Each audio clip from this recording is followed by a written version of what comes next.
Halo Tribuners, program Tribun News on Focus kembali membersamai Anda hari ini bersama dengan saya Nila Irda.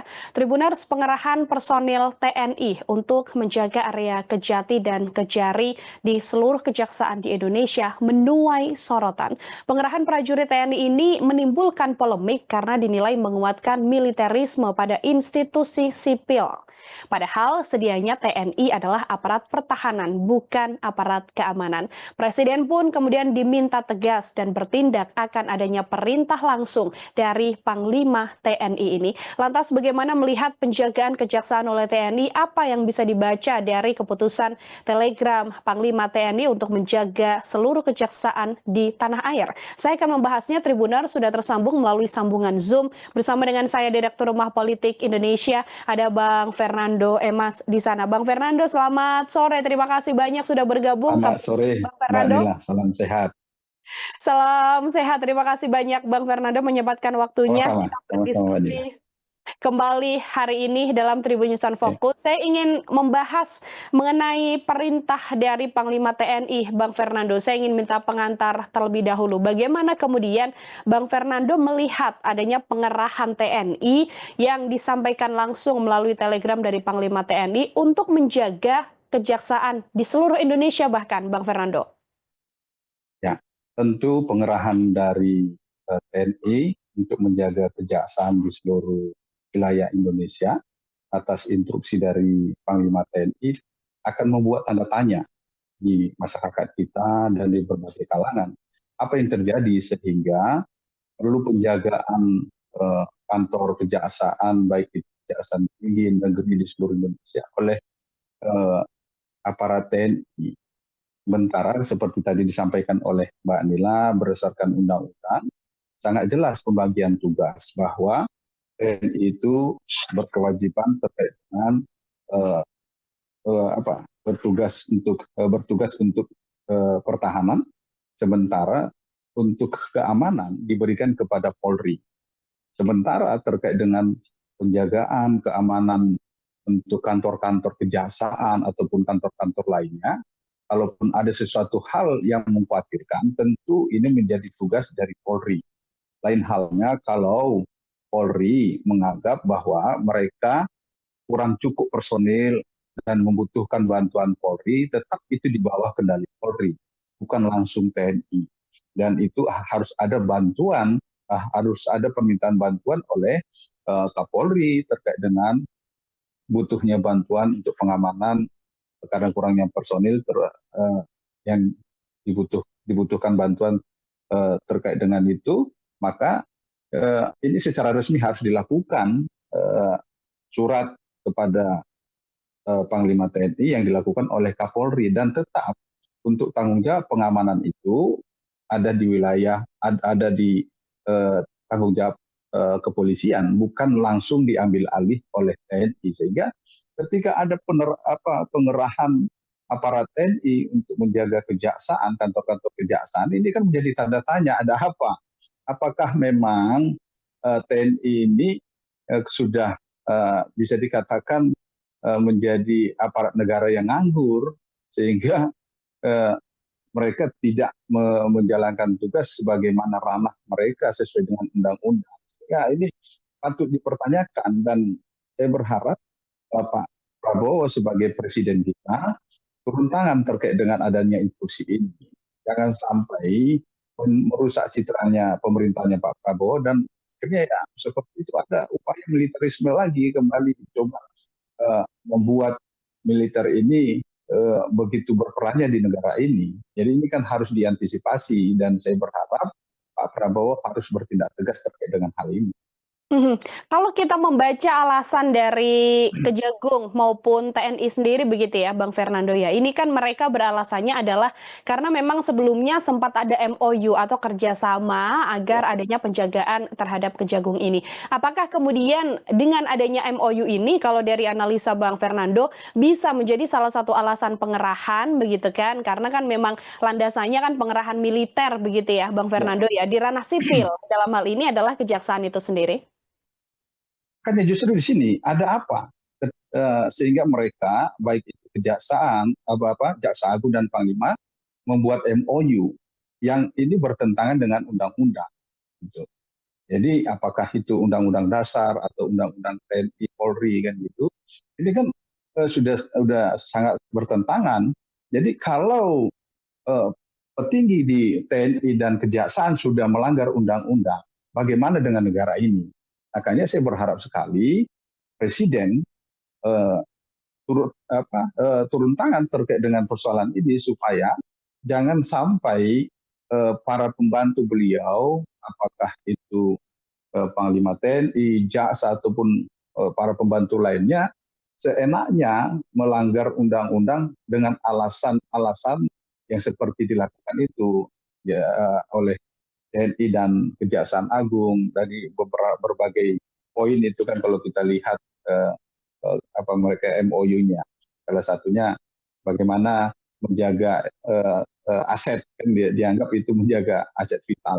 Sementara untuk menjaga aset vital itu menjadi tugasnya kepolisian, bukannya TNI. Kembali lagi saya katakan, kecuali kepolisian ataupun Kapolri menganggap personil yang kurang, ya itu hanya diperbantukan, TNI itu diperbantukan, bukan malah mereka yang mengambil alih. Sehingga ada apa ini, sehingga eh, TNI harus turun tangan untuk mengambil alih tugas kepolisian, yaitu melakukan pengamanan, bukan mereka eh, terkait dengan pertahanan.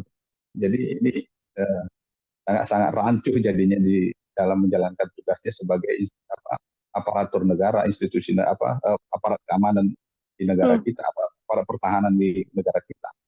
Oke, kemudian menjadi tanda tanya mengapa TNI begitu ya Bang Fernando ya, mengapa bukan kepolisian yang seharusnya tupoksinya justru untuk melakukan penjagaan. Kalau kita melihat telegram dari Panglima TNI ini kan sifatnya nasional ya Bang Fernando ya, karena Ya, diberlakukan di seluruh Indonesia, yang mana seharusnya kalaupun ada kebijakan yang dikeluarkan Panglima TNI ini, seyogyanya Presiden pasti sudah mengetahui. Nah, Bang Fernando bagaimana sih melihat hubungan begitu ya antara Panglima TNI dengan Presiden dalam situasi ini, pun kita juga bisa mengaitkan apakah ini sebagai bentuk bagaimana kedekatan antara Presiden Prabowo bersama dengan Panglima TNI yang tidak sedekat kebersamaan Pak Prabowo bersama dengan Kapolri begitu kan, atau hal apa ya. yang bisa dibaca dalam situasi ini Bang Fernando? Ya, jangan sampai nanti ini hanya sekedar manuver-manuvernya Panglima TNI. Misalnya seperti kemarin ada pencopotan dari anaknya Pak Tri Hmm. Sutrisno yang itu hanya berumur 1 hari, kemudian diralat, dibatalkan untuk mutasi tersebut, dan sekarang kembali lagi membuat kebijakan-kebijakan yang itu bersifat mengundang kegaduhan di ranah publik. Ini kan patut dipertanyakan loyalitas dari Panglima TNI ke siapa, sementara Presiden adalah Panglima tertinggi. Ya, harusnya Panglima itu selalu melakukan konsultasi terkait dengan apa yang diputuskan. Kalau kita melihat dari keputusan beliau ketika memutasi anaknya Pak Tri, itu kan berarti di sini ada tidak ada koordinasi kan gitu. Kemungkinan tidak ada koordinasi antara Panglima dengan Presiden sehingga dilakukan perubahan.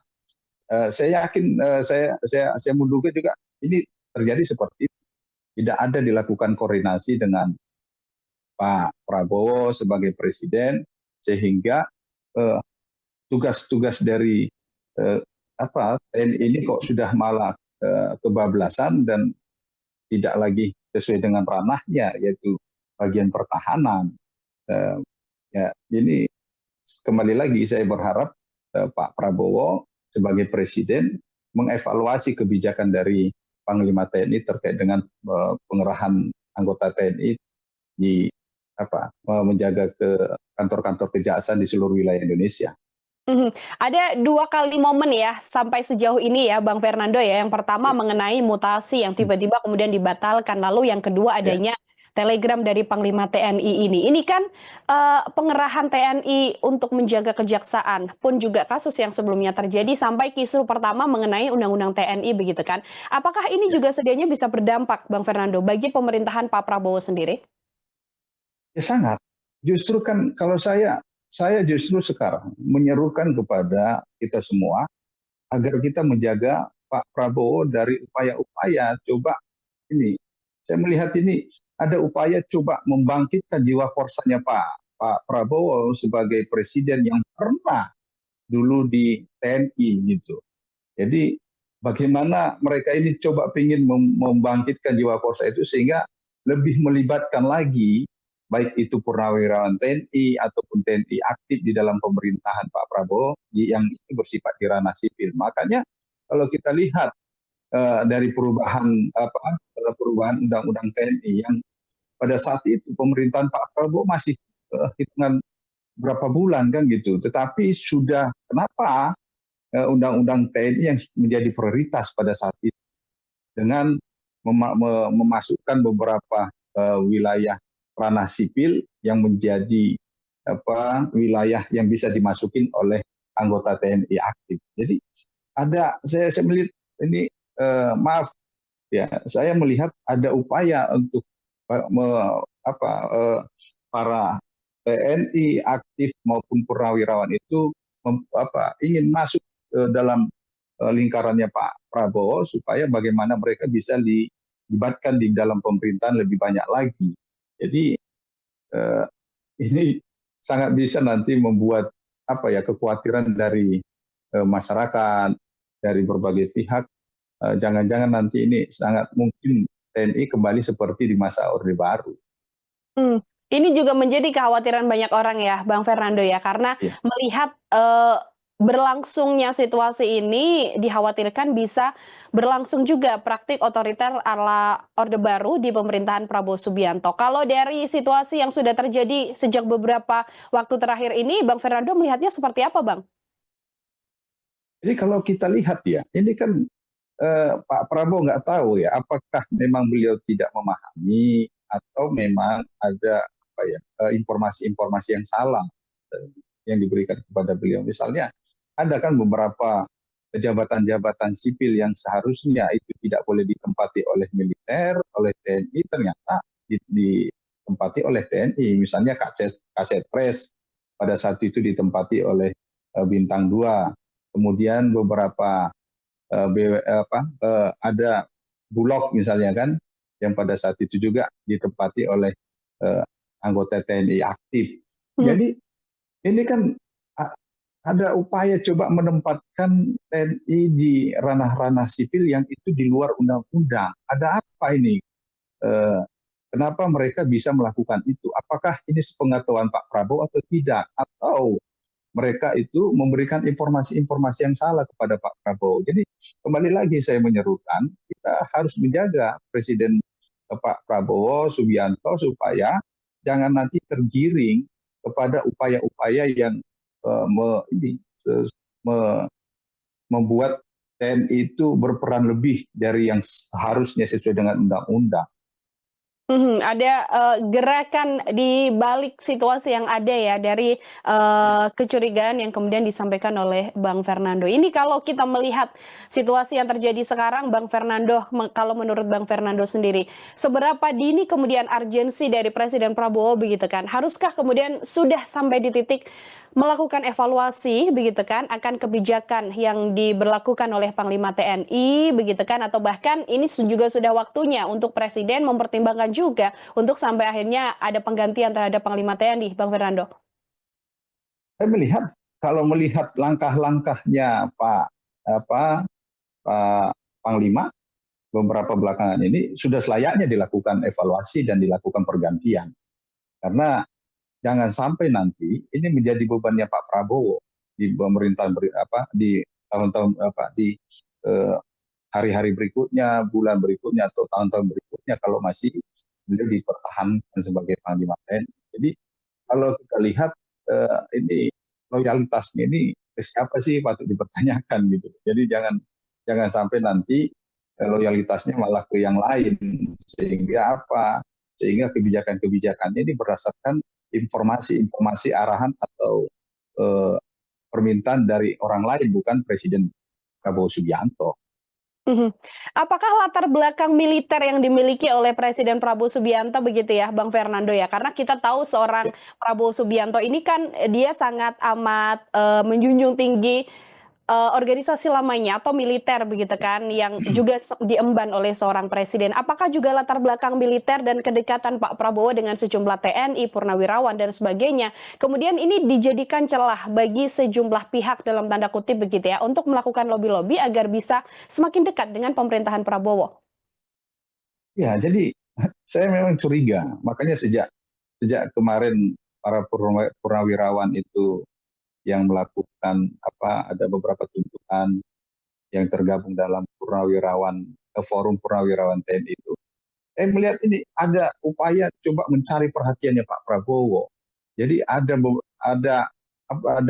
berbagi tugas lah di antara mereka. Ada yang membuat sesuatu yang harus begini, terus kemudian nanti ada yang melakukan pendekatan, sehingga sehingga ketika mereka nanti melakukan lobby-lobby, ya akan disepakati sesuai dengan apa harapan mereka. Jadi kembali lagi saya sangat berharap sekali Pak Prabowo betul-betul mempertimbangkan untuk bagaimana terkait dengan keterlibatan TNI, baik itu TNI yang sudah purnawirawan ataupun yang aktif secara khusus yang masih aktif untuk dilibatkan di dalam pemerintahan sipil yang seharusnya itu terbatas.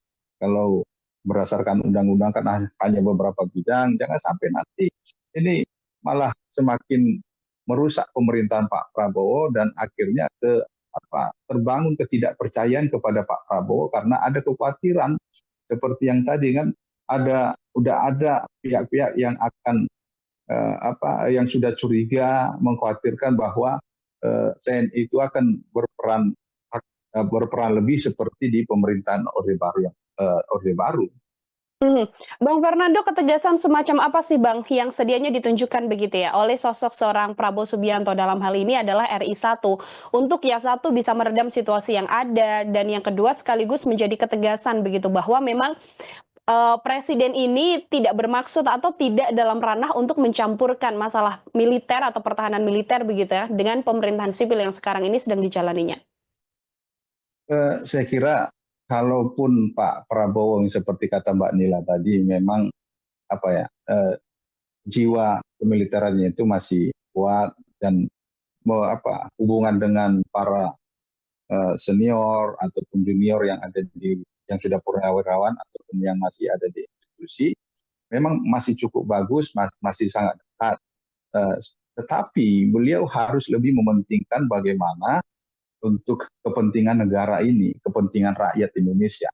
Jadi bukan hanya sekedar mengakomodir kepentingan dari teman-teman beliau yang ada di institusi lama beliau yaitu TNI, tetapi bagaimana beliau lebih mempertimbangkan supaya kebijakan-kebijakan yang beliau ambil terus kemudian porsi-porsi terkait dengan jabatan-jabatan politik ataupun jabatan-jabatan lainnya di pemerintahan itu betul-betul mempertimbangkan untuk kepentingan negara ini, untuk kepentingan masyarakat Indonesia yang itu tidak boleh bertentangan dengan undang-undang, baik itu Undang-Undang Dasar 45 atau undang-undang yang ada, undang-undang TNI, undang-undang Polri atau undang-undang yang lainnya, sehingga Pak Prabowo akan bisa secara sendirinya terjaga dari pihak-pihak yang coba mempengaruhi beliau untuk bagaimana TNI itu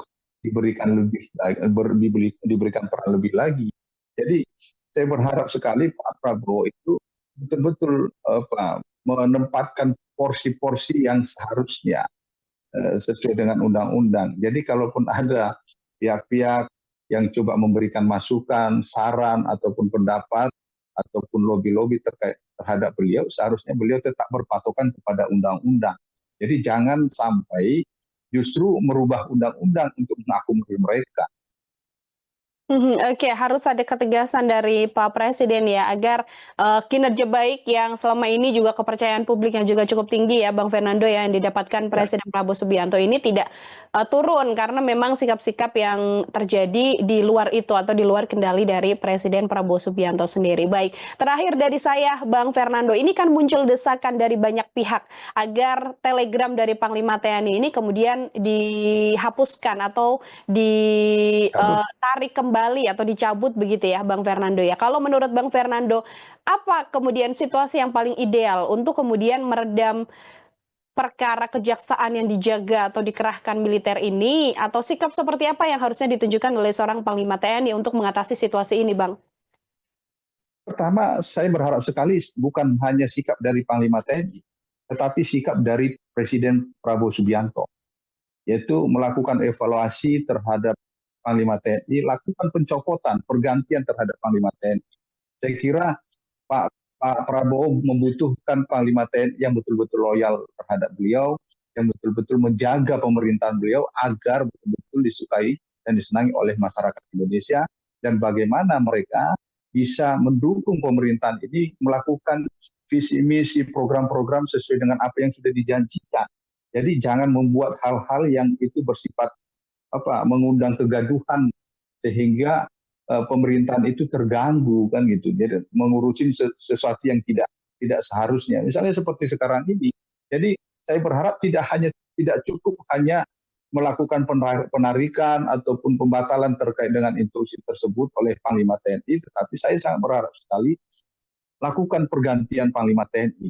Supaya apa? Supaya memang betul-betul Panglima TNI itu orang yang diangkat oleh Presiden Prabowo Subianto yang dilantik pada tanggal 20 Oktober yang lalu. Sehingga apa? Sehingga sangat teruji siapa orang yang betul-betul dilakukan penilaian kepatutan, kepantasan, loyalitasnya terhadap presiden, terhadap negara ini, bukan terhadap orang lain yang di luar pemerintahan. Jadi saya kira kembali lagi saya berharap Pak Prabowo yang saya berharap bersikap tegas dan melakukan evaluasi, bukan hanya sebatas Panglima TNI menarik instruksi tersebut. Oke, ini juga menjadi harapan besar sejumlah pihak agar ada sikap tegas ya, Bang Fernando ya, dari Presiden pun juga adanya pencabutan dari telegram yang sudah dikeluarkan oleh Panglima TNI, karena rasanya urgensinya belum ada untuk sampai kemudian mengerahkan militer untuk menjaga kejaksaan yang harusnya menjadi topoksi dari anggota kepolisian seperti itu. Bang Fernando, luar biasa sekali, terima kasih banyak untuk kesempatannya hari ini berdiskusi dalam Tribun News Fokus. Semoga di lain kesempatan ada waktu kembali untuk berbincang. Selamat beraktivitas kembali. Selamat sore, Bang Fernando. Baik, makasih Mbak Nila. Selamat sore.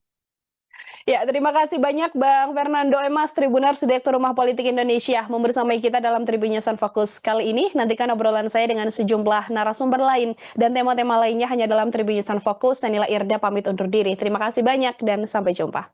Download Tribun X sekarang. Menghadirkan lokal menjadi Indonesia.